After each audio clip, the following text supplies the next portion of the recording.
বিধানসভা ভোটের আগে সাদা ধানের রাজনীতি। নানুরে বিজেপির মণ্ডল সভাপতির বাড়িতে সাদা ধান, রজনীগন্ধার মালা এবং ধূপ দিয়ে আসা হয়েছে। রামকৃষ্ণ মণ্ডলকে সাদা ধান পাঠিয়ে হুমকি দেওয়ার অভিযোগ, আর এই অভিযোগ উঠেছে তৃণমূলের বিরুদ্ধে। মনা বীরবংশী আমাদের সঙ্গে টেলিফোনে রয়েছেন প্রতিনিধি।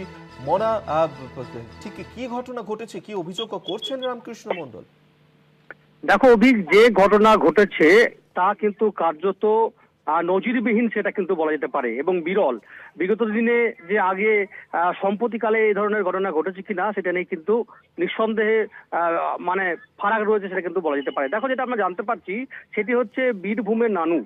তুমি জানো যে নানুরের শাসক দলের তৃণমূল কংগ্রেসের সাংগঠনিক দিক থেকে দায়িত্ব রয়েছেন বীরভূম জেলা পরিষদের সভাধিপতি কাজল শেখ।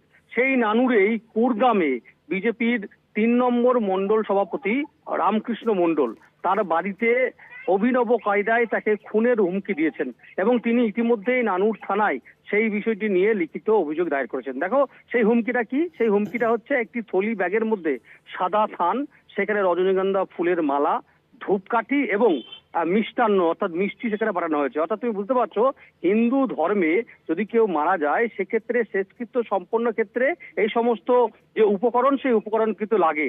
এটা পাঠানোর উদ্দেশ্য এটাই যে বিজেপি যদি করতে হয় তাহলে তার পরিণতি কিন্তু এটাই হবে।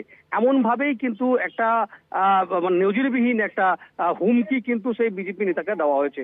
কাজে দেখো, এই ছবি সামনে আসতেই বিজেপির তরফ থেকে বলা হচ্ছে যে তৃণমূল কংগ্রেস এভাবে বিজেপিকে দমানতে পারবে না।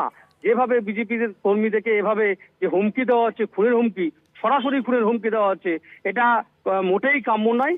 বিজেপি এর প্রতিরোধ করবে। ইতিমধ্যেই নানুর থানার পুলিশের দ্বারস্থ হয়েছে, পুলিশ বিষয়টা নিয়ে তদন্ত করুক, এমনটা বলছেন। দেখো, অবশ্যই পুরো সম্পূর্ণ অভিযোগ কিন্তু তৃণমূল কংগ্রেসের দিকে, এবং বিজেপি নেতারা বলছে তৃণমূলের এই অপসংস্কৃতি। অবশ্যই এই সামগ্রিক বিষয় নিয়ে আমরা বীরভূম জেলা পরিষদের সভাধিপতি কাজল শেখ তার সঙ্গে কথা বলেছিলাম। তিনি যেটা বলছেন যে কিছু নানুরে বিজেপিকে দূরবীন দিয়েও খুঁজে পাওয়া যায় না।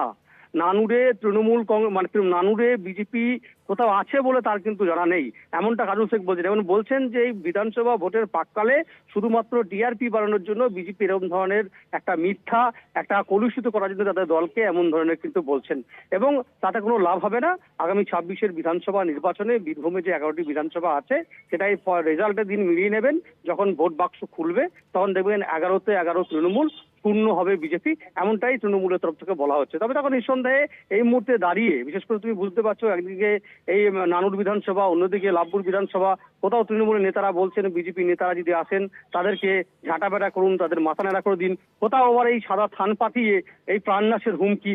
স্বাভাবিকভাবেই রাজনৈতিক মহলের কিন্তু প্রশ্ন উঠছে যে বীরভূমে আজ আসন্ন যে বিধানসভা নির্বাচন 26-এ, সেই নির্বাচন নানুরে যে কি শান্তিপূর্ণভাবে হবে, এই প্রশ্ন কিন্তু উঠছে। আর যা ঘিরে রাজনৈতিক মহলে কিন্তু একটা শোরগোল পরিবেশ তৈরি হয়েছে, সেটা বলা যেতে পারে।